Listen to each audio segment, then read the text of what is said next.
Les habitants du quartier n'aimaient pas ce squelette. Le squelette n'est pas très adapté pour les jeunes enfants du voisinage. C'est la période de l'année où on se fait peur, non? Enlevez-moi cette propagande! Je les enlèverai quand vous m'enlèverez ce truc! On ne pouvait pas lui faire entendre raison.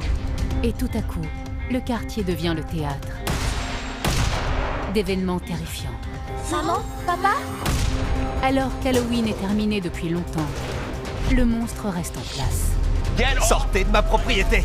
Je lui aurais dit, n'allez pas là-bas. N'y allez pas. 911, where is your emergency?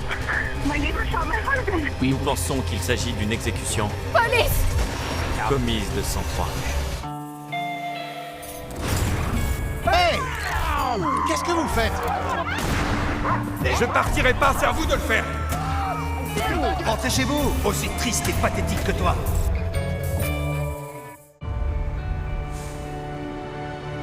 Idéalement situé à 45 minutes de route au sud-est de Philadelphie, West Goshen Township est une agréable banlieue de classe moyenne. Nous avons été désignés en 2013, il me semble, comme l'une des 10 meilleures communautés de tout le pays où il fait bon vivre. Les quartiers sont généralement calmes. Ce sont des quartiers résidentiels de banlieue. Chaque maison possède un terrain d'environ 2000 à 4000 mètres carrés. Oh! Pas mal! Mets tes mains un peu plus bas sur la crosse pour avoir plus de poigne. West Goshen est le lieu de résidence de Brooks et Jill Jennings et leur fils Matthew. Attention et toc! J'ai grandi à East Goshen Township, qui est juste à côté de West Goshen Township. J'ai toujours beaucoup aimé cet endroit et cette communauté. Alors quand Brooks et moi, nous avons commencé à chercher une maison, on a décidé que ce serait dans les environs. Qui veut une boisson chaude? Salut dans mes pensées. Allez Mathieu, tape là d'abord. Ouais! T'es mon champion. Ouh! C'était un quartier très sociable, un super endroit pour se promener, pour fonder une famille, et on connaissait tout le monde. Jill travaille chez elle dans le design. Brooks travaille dans la rénovation post-incendie. Brooks Jennings était décrit comme le maire du quartier. Il voulait sympathiser avec tout le monde et tout le monde voulait sympathiser avec lui. Quand un nouveau voisin emménage dans la rue, le maire lui réserve un accueil chaleureux. Si on allait leur dire bonjour. D'accord. D'accord? Il y avait un homme qui vivait à côté de chez nous et qui s'appelait Bill McGill. C'était un vieil homme chétif. Il marchait avec une canne ou un déambulateur. Brooks venait souvent aux nouvelles pour voir s'il avait besoin de quelque chose. Ils se parlaient régulièrement. À présent, Shannon, la fille de Bill, emménage dans la maison avec son mari Clayton Carter et leur fille Colleen. Fais attention, papa. Toutes les petites choses de la vie quotidienne devenaient compliquées pour lui. Alors les Carter ont emménagé chez lui pour l'aider. Bonjour, vous devez être nos nouveaux voisins? Bonjour. Brooke Jennings. Voici Jill, ma femme, et Matthew, notre fils. Bonjour, je suis Shannon, la fille de Bill. Enchanté. Clayton, enchanté. De même. Et voici Colleen, notre fille. Bonjour, enchantée. Votre chien est magnifique. Bill nous a dit que vous alliez emménager. Brooks a d'excellents rapports avec Bill depuis longtemps. Alors, les Jennings pensent qu'ils s'entendront bien avec les Carter. Si vous avez besoin de quoi que ce soit, vous savez où nous trouver. Bon, je vais quitter le banc de pénalité. La troisième période nous attend. Allez, au revoir. Merci, au revoir. Et bienvenue. Merci. Les Carter ont quitté Léola en Pennsylvanie, où Clayton travaillait dans un parc à Mobile Home pour venir s'installer ici. Il est désormais à la retraite. Clayton était un féru de voitures. Il avait plusieurs véhicules en différents états dans son garage. Il avait une ou deux voitures dans l'allée, un pick-up et une Harley Davidson.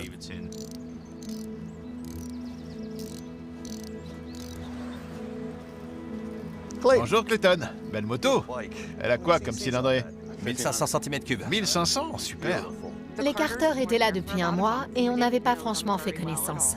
Comme vous arrivez et que vous êtes nouveau dans le quartier, je me disais que ce serait bien de vous présenter nos voisins. On fait une petite fête. Brooks organisait une fête d'anniversaire surprise pour mes 40 ans. Ouais, bien sûr. Vous devriez venir.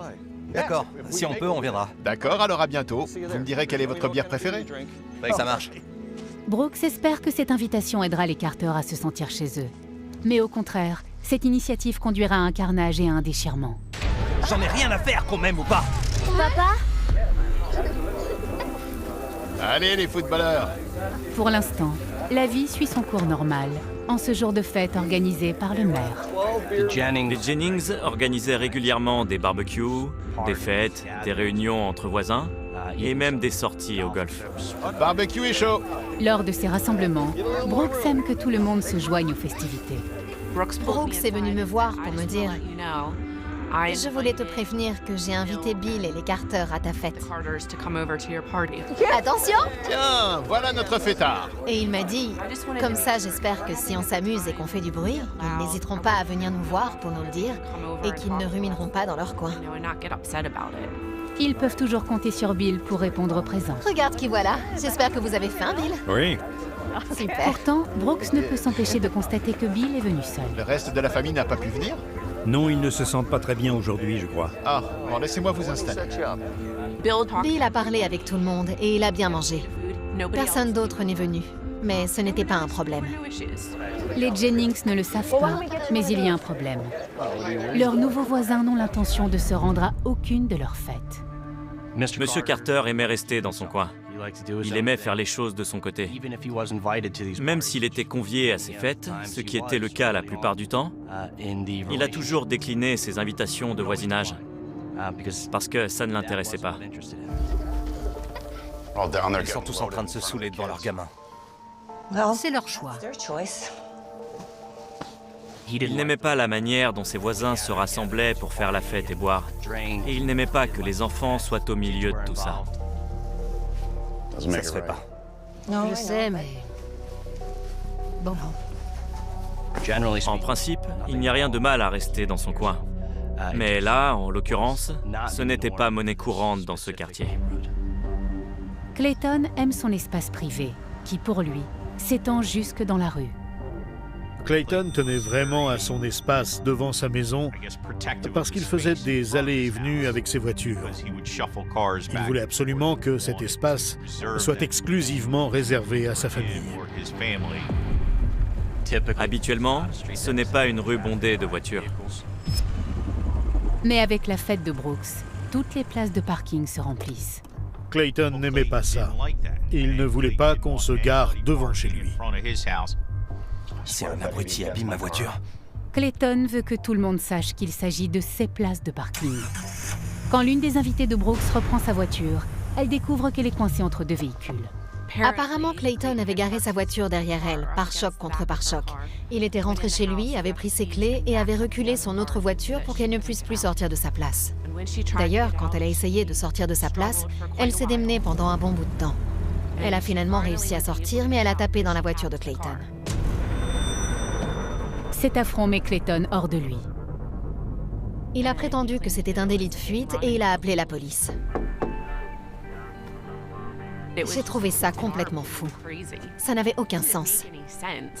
Brooks, c'était la première fois que l'on était témoin d'un comportement vraiment bizarre de la part de Clayton. On a réalisé qu'il y avait quelque chose qui n'allait pas.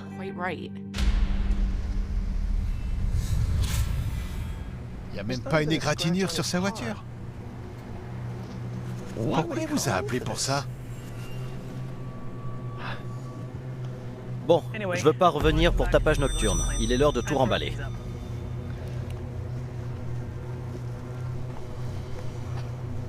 Clayton avait un objectif, pourrir la vie de tous ses voisins. Je le pense sincèrement.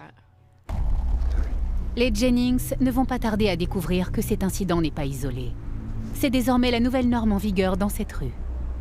Il était toujours dehors à bricoler ses voitures ou ses motos. Il était très territorial. On ne pouvait pas s'approcher de sa propriété. D'ailleurs, on n'en avait franchement pas envie. Surtout s'il était dehors, parce qu'il était très intimidant. Les relations se sont dégradées avec le nouveau voisin, Clayton Carter. Jill et Brooks Jennings voient leur amitié avec son beau-père Bill McGill se déliter également. Salut Bill! Votre semaine s'est bien passée? C'est après l'emménagement de Clayton et Shannon que nos relations avec Bill se sont arrêtées. Il se montrait de plus en plus distant. Il n'était pas disposé à nous répondre. C'est difficile de perdre un vieil ami. Mais le quartier n'en demeure pas moins un endroit où il fait bon vivre, surtout à l'approche d'Halloween. Allez, mon grand, on va décharger nos citrouilles. Mais cette année, quelque chose dans le jardin d'à côté effraie Matthew Jennings.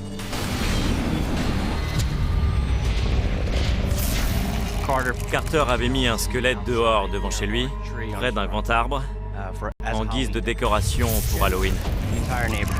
Les habitants du quartier n'aimaient pas ce squelette. Il effrayait certains enfants. Ce n'est donc une surprise pour personne quand Brooks intervient au nom de tout le voisinage.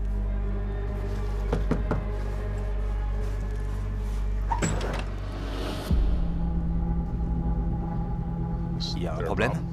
Oui, le squelette n'est pas vraiment adapté pour les jeunes enfants du voisinage. Clayton n'aimait pas qu'on lui dise ce qu'il devait faire. Mais c'est Halloween. Oui, mais ça va un peu trop loin. Il fait particulièrement peur à mon fils. C'est la période de l'année où on se fait peur, non? On ne pouvait pas lui faire entendre raison, alors à quoi bon? Peut-être que vous pourriez le déplacer dans votre jardin, à l'arrière de la maison. Non. En gros, la réponse de Clayton a été la suivante. Si vous ne l'aimez pas, alors ne le regardez pas. Ce n'est pas votre maison. Le squelette reste là où il est. Et personne ne peut rien y changer. Le maire de la communauté a été congédié pour de bon. Et le nouveau venu se fiche éperdument de ce que les autres pensent. Clayton voulait qu'on le laisse tranquille. Il n'était pas là pour se faire des amis. Il n'apprécie peut-être pas ses voisins. Mais il adore ses voitures et ses motos. Et sa passion est très envahissante. Il bricolait ses voitures ou ses motos, ou quel que soit le projet sur lequel il travaillait dans son allée. Alors, il garait ses voitures dans la rue. Il partait du principe qu'il y avait un accord tacite et que ces places de parking étaient les siennes, parce qu'elles se trouvaient devant chez lui. Personne n'avait le droit de se garer devant chez eux. Si ça se produisait, il y avait des répercussions. Le simple fait de sortir les poubelles et d'occuper une précieuse place de parking suffit à déclencher la fureur de Clayton. Hey! Qu'est-ce que vous faites? Brooks a sorti les poubelles et Clayton les a renversées. Hey, si on peut pas se garer devant chez vous, ne vous garez pas devant chez nous. Il y a plein de place par ici. Hey! N'éteignez pas le moteur! Clayton, laissez pas votre voiture ici. Si, c'est une rue publique, je peux me garer où je veux. Non. Qu'est-ce que vous comptez faire? Shannon se tenait devant les poubelles et elle essayait de le calmer. Mais il était furieux qu'on ait osé mettre nos poubelles si près de sa voiture. Allez, Clayton, s'il te plaît, viens. Désolé, Brooks. C'est ça, écoutez votre femme. Je ne sais pas pourquoi ça l'avait mis dans tous ces états. Ça n'avait pas de sens. Mais franchement, avec Clayton, il n'y avait pas grand-chose de sensé. Un week-end, Shannon et Clayton sont partis. Et Clayton a laissé sa voiture garée devant chez nous en leur absence. Il est difficile de savoir s'il s'agit d'une provocation involontaire ou délibérée. Laisse tomber. T'en occupe pas. Brooks et moi étions perplexes. On ne pouvait s'empêcher de penser que c'était une manière pour Clayton de nous montrer à quel point ça l'avait énervé. Et en agissant ainsi, il pensait que ça nous énerverait à notre tour. Ce n'était pas grave. Je savais qu'il serait de retour d'ici 2 ou 3 jours. Ce n'était pas dramatique. Il essayait de nous contrarier. Il n'a pas réussi, mais il ne l'a pas su. On ne veut pas d'ennui. J'en ai rien à faire que vous vouliez pas d'ennui. Ce sont vos enfants qui énervent mon chien. Ce ne sont que des enfants. Ils ne font que jouer au basket. Franchement, calmez-vous. Ayez un peu de respect. Allez, on y va. Brooks a vu Clayton et il lui a semblé qu'il suivait cette femme et ses 2 enfants. Il la fixait et il essayait de la rattraper alors qu'elle passait devant chez lui. Laissez-nous tranquilles. Ayez un peu de respect. C'est plutôt à vos enfants de laisser mon chien tranquille. Hey! C'est pas croyable. Qu'est-ce que vous faites? Alors Brooks a décidé d'intervenir. Il est allé voir Clayton pour lui dire 2 mots, et les 2 hommes ont commencé à se crier dessus. Vous jouez les scouts maintenant? C'est censé être une insulte? Allez, bougez de là. Il a qualifié Brooks de scout parce qu'il prenait toujours soin des habitants du quartier. Et je pense que d'une certaine manière, ça embêtait Clayton. Et c'est difficile parce qu'ils habitent côte à côte. Leurs terrains ont une ligne de délimitation commune. L'un tondait sa pelouse sous le regard attentif de l'autre et réciproquement. Ce ne sont que des enfants. On dirait que vous êtes le patron des lieux. Mais c'est quoi votre problème? C'est de vous voir jouer le chef du quartier. On n'a pas besoin d'un cas social comme vous dans ce quartier. On dirait des gamins qui s'insultent et qui font tout ce qu'ils peuvent pour provoquer l'autre.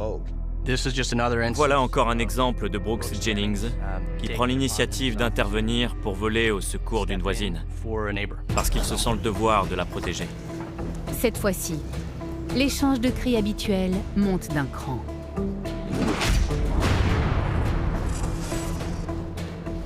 Il nous montre bien qu'il a un pistolet. Dès que vous sortez un pistolet, vous multipliez par 10 l'escalade de la violence. Clayton veut lui faire savoir que s'il continue à agir ainsi, voilà ce qui va lui arriver, ce qui risque de lui arriver. Heureusement, Clayton se retire avant qu'il n'y ait des blessés. Mais le quartier est sur le qui-vive. Ces gamins font rebondir leurs ballons et ça énerve mon chien. Un voisin qui a assisté à l'altercation appelle la police.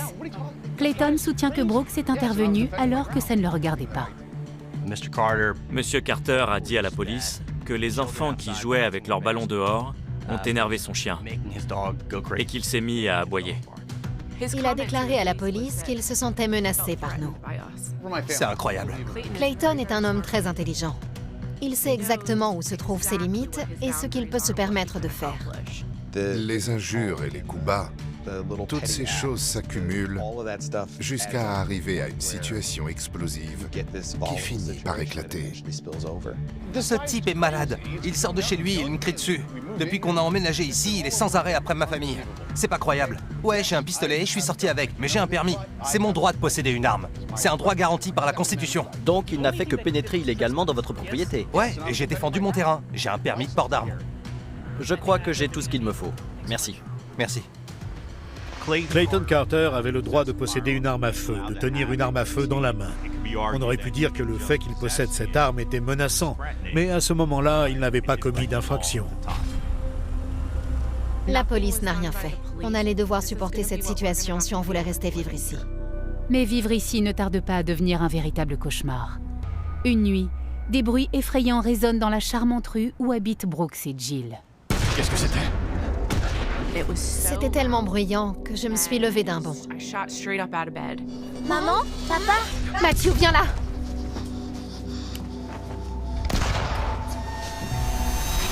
Ils pensent que ce sont des coups de feu en provenance de la maison voisine. On savait tous qu'il possédait une arme.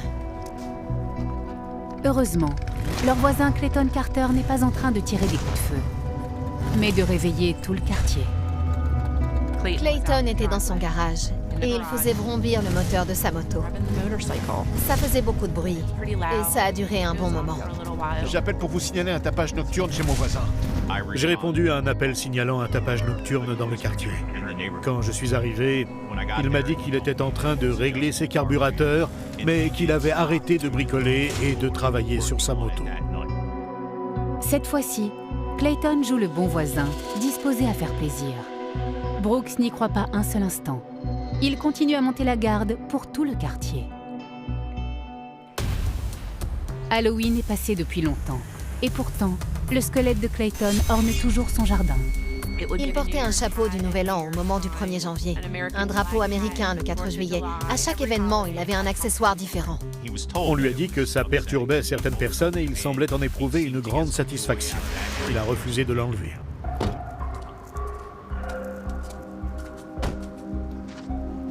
Hey! C'est une installation permanente maintenant? C'est juste un objet décoratif. C'est purement choquant! Ça, c'est choquant? C'est plutôt ça qui est choquant. Clayton et Brooks étaient diamétralement opposés sur l'échiquier politique. Vous avez un problème avec mes opinions politiques? Franchement, vous êtes tombé sur la tête. C'est vous le malade! C'est ça, ouais. Ce n'était qu'un sujet de dispute et de désaccord parmi tant d'autres. entre Brooks et Clayton. J'hallucine. C'est du grand n'importe quoi. C'est ridicule! Je pense que l'on avait affaire à une guerre territoriale. Parce que l'un des deux protagonistes était installé ici depuis un certain temps. Et il n'aimait pas vraiment la façon dont le nouveau venu transformait le quartier. Brooks, tu m'as pas entendu? Allez, rentre. Viens, ignore-le, d'accord? Ça suffit. Laisse tomber. Chacun campait sur ses positions et était convaincu d'avoir raison dans ses pensées et dans ses actes. Au lieu d'apaiser Clayton en enlevant ses pancartes, Brooks en met 2 fois plus. Il ne peut pas faire l'innocent. En agissant ainsi, il sait qu'il attise la colère de son voisin. Qu'est-ce que c'est que ça? Vous mettez ce que vous voulez sur votre pelouse, alors moi aussi. Enlevez-moi cette propagande. J'enlèverai mes panneaux quand vous m'enlèverez ce truc. Le squelette ne bouge pas. Les pancartes de Brooks non plus. Alors Clayton riposte en installant sa propre pancarte, qui se moque de l'utilisation des réseaux sociaux du candidat Donald Trump. Je pense que Clayton a juste mis sa pancarte pour énerver Brooks, ainsi que tous les autres républicains du quartier.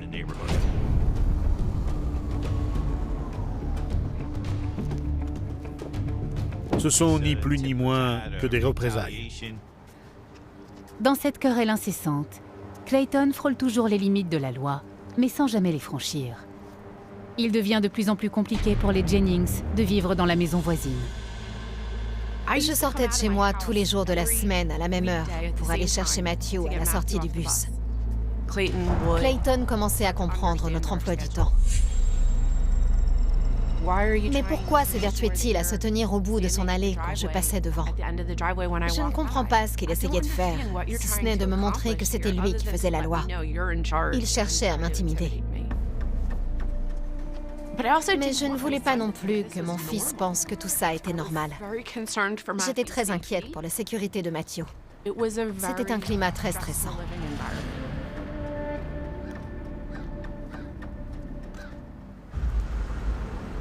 Chaque jour, le même choix s'offre à ses voisins. Faire la paix ou la guerre. Aujourd'hui, Brooks tente de faire la paix.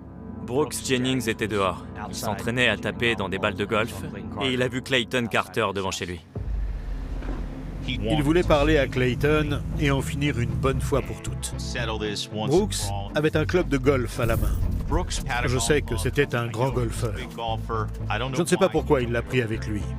Était-ce pour se défendre ou pour intimider Clayton? Je ne sais pas, et je ne le saurai jamais. Je veux pas de problème. Sortez de ma propriété. Je cherche pas à causer des problèmes. Alors c'est très bien comme ça. Sortez de ma propriété. C'est une démarche extrêmement dangereuse de la part de Jennings. En aucun cas, vous n'entrez dans la propriété de quelqu'un en essayant d'affirmer votre domination. Allez, détendez-vous. Franchement, sortez de ma propriété. Clayton a besoin de prouver qu'il ne plaisante pas. Hey, sortez de ma propriété. Pas besoin d'en arriver là.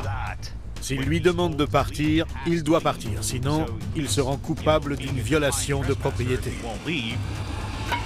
On n'en a pas fini! Brooks n'acceptait pas qu'on lui oppose un refus. C'est dans son ADN, dans sa nature d'essayer d'insister. Mais peut-être que cette fois-ci, il a un peu trop insisté. Sortez de ma propriété. Il ne faut pas jouer à ce petit jeu-là. S'il voulait lui parler, alors il fallait trouver un moyen d'avoir une conversation avec lui sans se tenir sur son pas de porte avec un club de golf dans la main et en refusant de partir quand il lui demande de le faire. Sortez de ma propriété. Je comprends pourquoi Clayton s'est senti menacé et a réagi de la sorte, dans une certaine mesure. Ce n'était pas comme ça que Brooks avait envisagé les choses. Il était allé trouver son voisin pour essayer de calmer le jeu. Il espérait qu'il pourrait arranger les choses et discuter. D'accord, du calme. Je le répéterai pas. Nos agents se sont rendus sur place et une fois encore, ils ont essayé de jouer les médiateurs. Rentrez chez vous. D'accord. Clayton a dit à la police qu'il était allé chercher un pistolet parce qu'il avait pressenti que Brooks pourrait l'attaquer avec son club de golf. Il a expliqué « J'ai le droit de me défendre », ce qui, une fois de plus, était vrai. Brooks est rentré à la maison, mort de peur. Je ne l'avais jamais vu trembler autant. Le voisinage était sur les nerfs, pour de nombreuses raisons relatives à Clayton Carter. Les habitants pensaient qu'il s'évertuait à semer la terreur et à déranger tout le monde. Quant à lui, il pensait que de nombreux voisins se liguaient contre lui pour essayer de l'expulser et de le chasser du quartier. Je comprends parfaitement pourquoi on pourrait se sentir frustré et incompris. Et pourquoi on pourrait avoir le sentiment de ne pas être le bienvenu dans ce genre de situation. Parce que c'est contrariant quand on ne cesse de manquer de respect à votre propriété. Clayton a compris le message. C'est lui contre le reste du quartier. Brooks n'a pas l'intention de laisser sa communauté se faire martyriser par un intrus. Mais un jour, les Jennings aperçoivent la lumière au bout du tunnel. Au détour d'une conversation, Clayton avait dit à des voisins que sa famille prévoyait de déménager lorsque leur fille aurait terminé le lycée. Il y avait ce sentiment d'incrédulité. C'est vrai, ça va vraiment arriver? J'en reviens pas. On a vraiment vu une lueur d'espoir se dessiner à l'horizon. Et on a cru que l'on pourrait avoir une meilleure vie et que tout redeviendrait normal dans le quartier. Puis, en l'espace d'un instant, tout espoir est anéanti. Brooks, Yana? t'as appris la dernière? Non, qu'est-ce qui se passe? Le bruit court qu'il va rester. Cette même voisine avait eu une autre conversation avec Clayton. Elle lui avait demandé « Alors quand est-ce que vous déménagez maintenant que votre fille a terminé le lycée ?» Et il a répondu « Tout le quartier serait ravi, j'imagine. » Eh bien non, on ne part pas. Qu'est-ce que tu vas faire? C'est comme si la lueur d'espoir s'était éteinte. Toute espérance d'une vie normale s'était envolée. Un jour fatal de 2017. Le cauchemar qui règne dans le quartier connaît une fin tragique. Nous avons appris que Brooks avait consommé de l'alcool ce jour-là au restaurant ou à un déjeuner avec des amis. Et quand il est rentré chez lui, il a continué à boire. Piégé dans un conflit toxique, des bruits même joyeux suscitent chez lui une explosion d'émotions.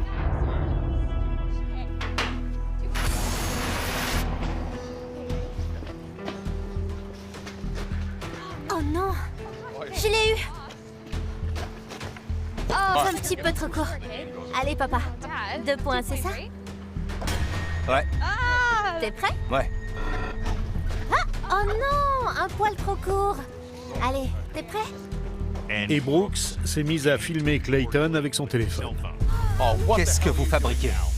Ils ont eu une altercation verbale. Ils se sont échangés des insultes. Je ne comprends pas pourquoi Jennings a ressenti le besoin de filmer et d'énerver Carter ce jour-là. Ne faites pas attention à moi, je prends quelques photos pour mon album. Peut-être son jugement a-t-il été altéré par l'alcool et peut-être que ça l'a incité à aller titiller Clayton ou à l'affronter une bonne fois pour toutes. Sortez de ma propriété! C'est pas votre propriété, à ce que je sache. C'est menaçant. Vous voulez dire la propriété de votre beau-père? Arrêtez de vivre au crochet de pile, espèce de parasite. Brooks a qualifié Clayton de parasite parce qu'il pensait qu'il profitait de son beau-père. Encore. J'appelle les flics. Foiré. La police est arrivée quelques minutes plus tard. Un agent a immédiatement parlé à Clayton, pendant qu'un autre s'entretenait avec Brooks. Ils ont dit aux 2 hommes de garder leur distance, de se comporter en adultes et de vivre dans le calme et la paix. Les 2 hommes se retranchent chacun de leur côté. Mais cette trêve n'est qu'une suspension provisoire des hostilités. Je suis rentrée à environ 21h15 ce soir-là. On a couché Matthew et on est redescendu. Brooks m'a raconté l'incident qui s'était produit avec Clayton. Il m'a dit qu'ils avaient eu des échanges houleux. Je ne sais pas exactement ce qu'ils se sont dit. Alors ma réaction a été la suivante. Oh super, qu'est-ce qu'il va dégrader ce soir? Chez les voisins, le climat est également tendu suite à l'altercation verbale survenue dans le jardin. Écoute, il faudrait aller faire quelques courses. Tu pourrais prendre la voiture et faire un tour, histoire de te calmer, d'accord? Tu pourrais faire ça. Ouais. Très bien, merci. Carter est allé à l'épicerie du coin, qui n'est qu'à quelques minutes de la maison. Il a acheté quelques articles ménagers, dont de la litière pour chat. Pendant ce temps-là, Brooks est sorti. Brooks a commencé à déblayer le garage pour pouvoir y garer l'une de nos voitures et il a installé un projecteur tourné vers les voitures. Il y avait un éclairage par terre sur l'allée et un autre dans le filet du panier de basket qui illuminait la maison des Carter. Quand Clayton est arrivé devant chez lui, il a essayé de se garer en créneau dans la rue. Et alors qu'il essayait de se garer en créneau entre deux voitures, Brooks était assis dans son allée et il éclairait Clayton avec ses projecteurs, ce qui l'empêchait de voir correctement et donc d'effectuer son créneau parfaitement. On pense que Clayton a perdu patience, qu'il a renoncé au créneau et qu'il a garé sa voiture dans son allée pour décharger les courses qu'il venait d'acheter. Clayton rentre chez lui, dépose la litière pour chat. Il raconte que lorsqu'il ressort pour garer sa voiture, Brooks est là et l'éclaire avec ses projecteurs en plein visage. Ça l'éblouit et ça l'empêche de se garer. Cela met Clayton hors de lui. Il avance sa voiture devant sa maison dans un accès de fureur et sort de son véhicule. C'est alors que les deux hommes commencent à se disputer. Alors, vous êtes content? Il y a plein de places où se garer dans la rue, bon sang! Bien sûr! C'est pour ça que vous êtes garé devant chez moi! Cela fait maintenant plusieurs années que dure cette querelle. Et il n'y a toujours pas d'issue. Très bien, je vais laisser ma voiture ici et braquer mes phares sur votre maison. Les voix s'estompent, et pendant un moment, le silence règne. Puis, un son terrifiant éclate.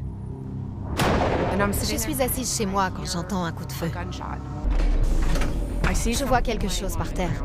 Je réalise rapidement qu'il s'agit de Brooks. Et je vois Clayton debout au-dessus de lui, avec le bras tendu, braquant son arme sur Brooks, puis le viser à la tête. 911, where's your emergency? My neighbor shot my husband. Okay, where's your husband right now? He's laying on the ground. Okay, can you tell me where he is? He's laying on the front yard. No, your neighbor. Where's your neighbor? Il est là! Il est debout au-dessus de lui! Does he still have the gun? He has the gun, yes! Put the gun down! Walk away from him. Oh, je peux pas! Pitié, Brooks! Brooks! Tu m'entends? J'avais la gorge nouée. Je me suis penchée sur Brooks. Brooks, écoute-moi! Brooks, écoute-moi, d'accord? Ça va aller. J'étais à quelques centimètres de son visage. J'essayais de voir où il avait été touché. Écoute-moi, s'il te plaît, écoute-moi! Je crois qu'il y avait un ange qui me protégeait, qui m'empêchait de voir des choses que je ne devais pas voir. Parce que tout ce dont je me rappelle, c'est cette brume blanche, et je ne pouvais me concentrer sur rien d'autre. Cette situation semblait totalement irréelle. Les blessures par balle sont très petites. Mais Brooks a reçu 2 tirs dans la tête. En arrivant sur les lieux, les policiers voient Clayton toujours debout au-dessus de Brooks avec son pistolet à la main. Il lui ordonne de se mettre à terre et il l'arrête. Je n'arrêtais pas de regarder en direction de la fenêtre pour voir si Matthew était réveillé. Ils ont essayé de ranimer M. Jennings. Ils ont pratiqué tous les gestes de premier secours possibles. Mais malheureusement, il était trop tard. Les secours ont finalement constaté le décès de Brooks. Je me suis effondrée sur les marches. Je n'arrivais pas à croire qu'il soit parti si vite et que ça se soit passé dans mon quartier, chez moi.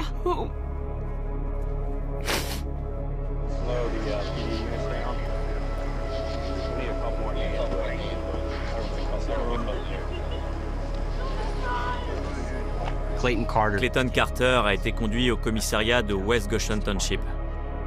Il y a subi un interrogatoire en présence de son avocat. Clayton soutient qu'il a été contraint de se défendre. And I got out of the car and I said, "What in the hell is your problem? Why are you putting the light in my face when I'm trying to drive? Why are you putting it in when I'm trying to park?" Personne ne vous aime ici. J'en ai rien à faire qu'on m'aime ou pas. It was a nasty exchange. Il révèle qu'il s'est emparé du pistolet lorsqu'il est entré chez lui pour déposer les courses. Clay?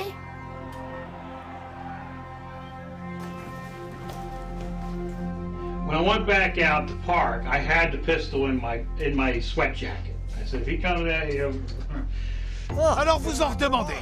Allez faire joujou avec vos spots, Brooks. And he starts insulting me with this stuff about, you know, why are you here? You should go. And then we get into back and forth, and he said, you know, nobody in this neighborhood likes you, and you're trailer trash.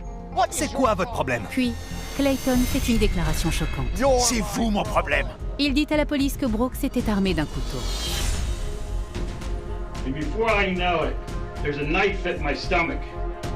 He's got a knife at my stomach. And when I saw it, all I saw was the blade. And when I saw that blade, I took the pistol out and I shot him. And when he went down, I shot him again. Lors de son interrogatoire, Clayton Carter réitère à de nombreuses reprises qu'il a tiré 2 fois, et que les 2 fois, c'était de la légitime défense. I guess in my brain was, this guy's gonna fucking try to kill me now. That was what was in my mind. It felt like he was trying to fake me out. I didn't even see a wound. When he went down, I didn't see a wound. I shot him a second time because I thought that he was going to get back up and get me with the knife. That's what I thought. L'inspecteur Mauer a des questions sur le couteau que Brooks aurait soi-disant pris avec lui pour attaquer Clayton. When we test that knife, are we going to find your DNA on that knife? I don't think so. You don't think so? Durant cet interrogatoire, l'inspecteur Mauer lui a demandé s'il avait touché le couteau. Ce à quoi Clayton a répondu « Je ne crois pas avoir touché le couteau. » Well, I don't think so because I don't think I touched it. Okay, so if we find your DNA on there... Yeah. Because you just told me a minute ago you didn't touch it. I'm trying to remember. I don't know. I don't think I touched it. So do you think we're going to find your DNA on the knife? I don't think so. No. No. Des analyses ADN sont effectuées sur le couteau retrouvé à côté du corps de Brooks, qui lui aurait soi-disant appartenu. De ces analyses, il est ressorti que l'ADN de Brooks Jennings n'était pas présent sur le couteau. En revanche, l'ADN de Clayton Carter, lui, y était présent. Les autorités découvrent une autre faille dans la version de Clayton. Il déclare avoir tiré 2 coups de feu d'affilée. Mais grâce à la bande audio de la caméra de vidéosurveillance d'un voisin, les enquêteurs entendent qu'en réalité, 12 secondes se sont écoulées entre les 2 tirs. Ce qui a donné largement le temps à Clayton de placer le couteau près de Brooks, de se repositionner, de viser et de tirer un 2e coup de feu. La police a désormais un aperçu relativement clair du déroulement des faits ce soir-là. Nous pensons qu'il s'agit d'une exécution commise de sang-froid.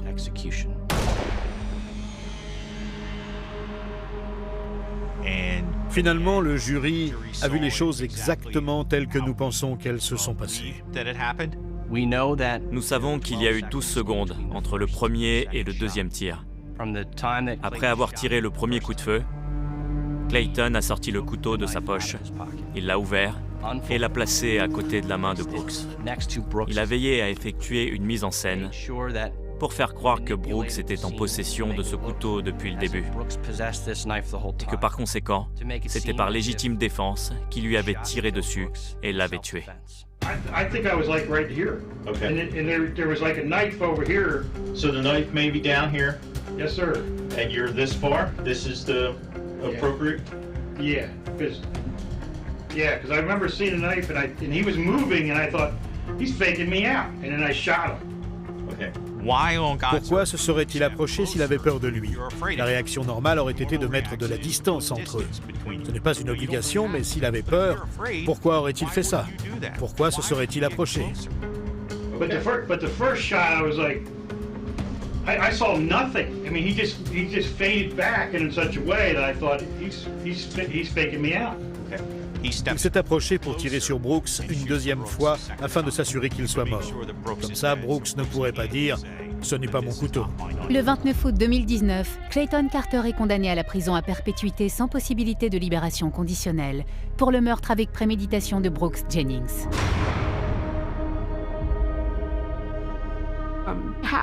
Je suis contente de savoir que mon fils n'aura jamais à avoir peur que cet homme sorte de prison. Lors de l'audience de détermination de la peine, Clayton maintient qu'il a agi en état de légitime défense. Quand Clayton s'est levé, il a dit en gros « c'est moi la victime dans l'histoire. Tout le monde s'est ligué contre moi dans le quartier et vous me devez des excuses. » Il n'a jamais assumé la responsabilité de ce qui s'était passé ce soir-là. Il a le sentiment que sa famille a été prise pour cible. À l'annonce de sa condamnation, Clayton Carter s'est lancé dans une diatribe sans queue ni tête. Il a rejeté la faute sur tout le monde, sauf sur lui. Quand j'ai vu que Clayton persistait à soutenir cette version, j'ai réalisé à quel point il divaguait. Il a sa propre vision des choses, et c'est une vision inexacte. Shannon et Colleen Carter continuent à vivre à côté des Jennings pendant encore 1 an. Mais elles déménagent à la mort de Bill, le père de Shannon. Jill et Matthew vivent toujours dans la même maison. Même si Clayton Carter est en prison pour le restant de ses jours, Jill et Matthew ont perdu un mari et un père qu'ils ne pourront plus jamais embrasser. Et quoi que l'on fasse, rien ne pourra le remplacer. Aucune décision de justice, ni aucune condamnation ne pourra le ramener. Ça a été un processus très difficile, d'essayer de me relever psychologiquement et d'essayer de guérir de ce que j'avais vu. Après le meurtre de son mari, Jill est entourée de ses amis et de sa famille.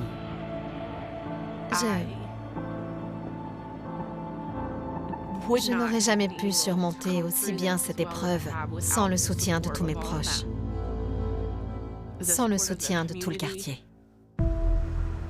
Mes voisins ont décidé de dédier les temps du quartier à Brooks.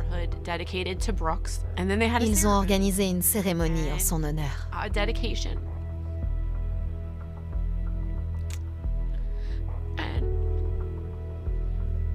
Ça reflète bien à quel point il était apprécié. Allez, encore un tir. Mon père était toujours là quand on avait besoin de lui. Hey, tiens, voilà notre fêtard. J'étais très proche de mon père. Et maintenant, je suis encore plus proche de ma mère. Je ne savais pas comment réagir face aux émotions de ma mère. Je ne savais pas comment être présent pour elle. Alors mon grand-père me disait « Va lui faire un câlin ». Et là, je la voyais sourire. Et ça illuminait ma journée de voir qu'un simple câlin pouvait lui redonner du baume au cœur.